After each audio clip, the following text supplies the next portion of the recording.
23 Sivan, Vea Emuna, chapitre 7, suite. Or, à la lumière de cela, de ce qui vient d'être dit concernant l'unité de Dieu avec sa connaissance, unité dont l'affirmation est ici nécessaire, car autrement, cette connaissance appliquerait une forme de pluralité et de composition en opposition avec l'unité simple et parfaite de Dieu.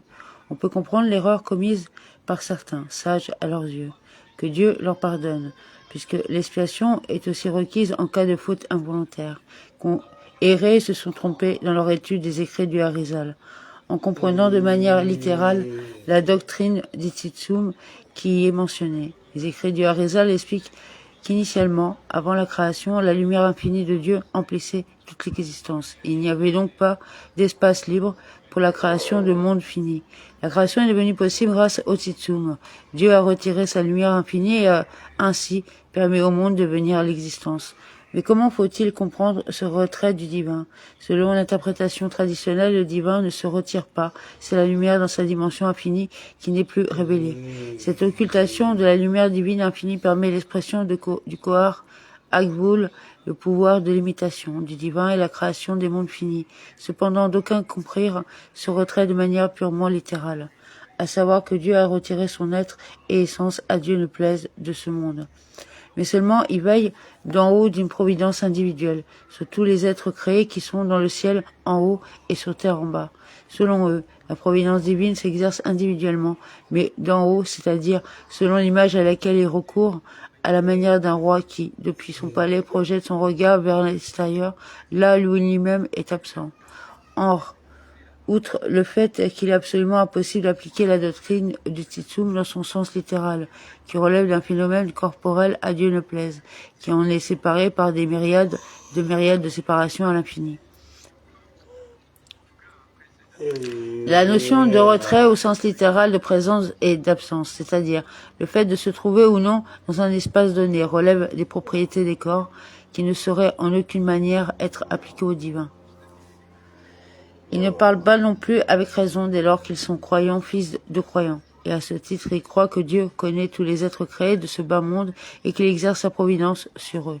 Ils acceptent aussi, à l'évidence, en tant que croyants, fils de croyants, le principe selon lequel la connaissance et la providence divine s'étend au monde physique. Et forcément, la connaissance qui a des êtres créés n'ajoute pas aucune pluralité et innovation en lui, parce qu'il connaît tout en se connaissant lui-même. Si la connaissance qu'il a des êtres créés ne procédait pas de la connaissance qu'il a de lui-même, cette connaissance induirait une forme de nouveauté, de pluralité en lui. Mais pareille idée est parfaitement étrangère à la notion même d'absolu divin, et force est donc de conclure qu'il connaît les êtres créés par la connaissance qu'il a de lui-même. Ainsi, si l'on peut dire, son être et l'essence et sa connaissance, tout ne fait qu'un. Étant donné que la connaissance et la providence divine s'étend à ce monde, étant donné que sa connaissance ne fait qu'un avec lui, il faut en conclure que Dieu lui-même se trouve en ce monde. L'image du roi qui, assis dans son palais, porte son regard au dehors, ne rend donc absolument pas compte de la providence divine, puisque celle-ci est exercée là où lui-même se trouve. C'est là ce qui est écrit dans les Tikkun Zohar, Tikkun 57, à savoir qu'il n'est aucun endroit qui soit vide de lui, ni dans les mondes supérieurs, ni dans les mondes inférieurs. Le texte des Tikkun Zohar indique bien que lui-même se trouve dans les mondes inférieurs. Et dans Raya Mehemla, section Pinas, il est dit qu'il saisit tout et il n'y a rien qui le saisisse. Il enveloppe tous les mondes et rien ne sort de son domaine. Il emplit tous les mondes, il attache et unit l'un à l'autre, supérieur et inférieur. Il n'y a pas de proximité entre les quatre éléments qui constituent les corps de ce monde, si ce n'est par le Saint béni soit-il lorsqu'il est au milieu d'eux. C'est seulement par le pouvoir du divin que les quatre éléments existent et sont réunis, bien qu'ils soient antagonistes comme le feu et l'eau. Là s'arrête la citation de Raya Mehemla. Il n'y a rien qui le saisisse, signifie que rien parmi les intellectuels supérieurs des êtres des mondes spirituels élevés ne saurait saisir par sa perception intellectuelle l'être et essence de Dieu, ainsi qu'il est écrit dans le Tikkun Zohar. Tu es caché de tous ceux qui sont cachés, c'est-à-dire des mondes spirituels qui sont eux-mêmes cachés de nous. Aucune pensée ne peut te saisir, et même au sein des êtres et mondes inférieurs, mais qui remplissent tous les mondes.